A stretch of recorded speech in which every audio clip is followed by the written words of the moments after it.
Hi guys, gabi na guys, pero nagtatrabaho pa rin ako guys. Mag-overtime ako.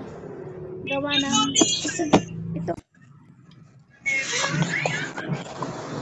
Hi guys, gabi na guys, pero nagtatrabaho pa rin ako guys. Mag-overtime ako. Gawa ng itong isang sako na aluminum ay babalatan ko guys, katulad nito. Ayan, kailangan siyang matatanggal nito. Kailangan kong babalatan for ready for deliver, para ma-deliver na guys. Isasabay bukas sa mga aluminum na i-deliver. Kaya kailangan talaga magtanggal. Tanggalan ng balat guys, kailangan malinis pag i-deliver. Nahahati na to siya guys. Yan, tinatanggal natin ang balat. Tsaka check din natin. Kaya lagi akong may hawak na magnet. Gawa na check natin kung may magmamagnet pa ba. Dahil pag mayroon pa ay kailangan siyang pagbagin at hindi sasali sa deliver.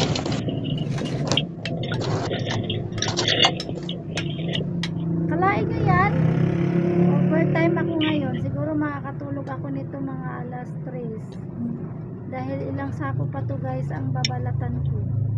Mga 6 na sako pa to. Tapos aga din ako magising. Alas 3 ako matulog, alas 5 ako magising. So isang oras lang siguro tulog ko guys. Kalain nyo yan.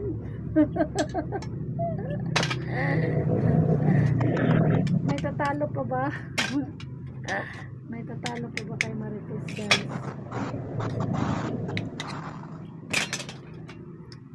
Siyempre hindi naman tayo nagpabaya sa sarili guys. Nagtitake din ako ng ano guys, mga herbal para sa kalusugan natin na hindi mapabayaan. Matulog ka na dyan anak, dito kami natulog sa bahay. Bukas na kami uwi sa bahay.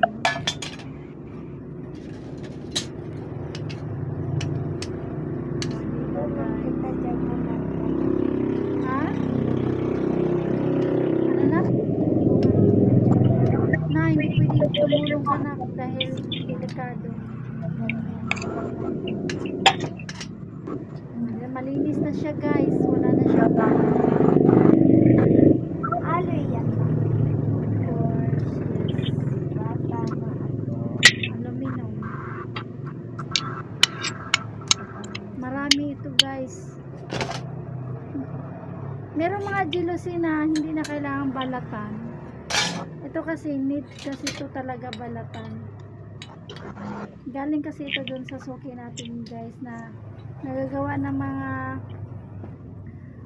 aluminum na ano, cabinet.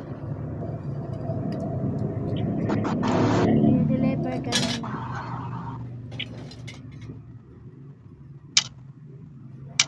Kailangan kasi pag-deliver sa bagsakan guys ay malinis para walang backload, walang mare-reject. O, diba guys?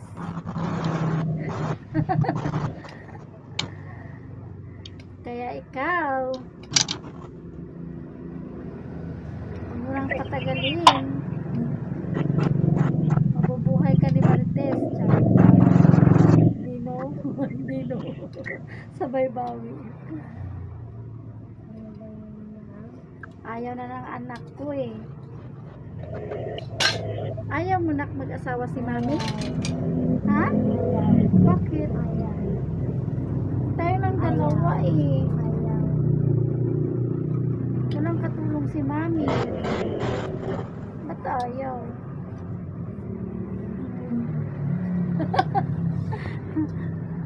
Pupunta siya na. Ayaw talaga niya. Yun lang guys. Trabaho muna ako dito. Bye. Love you.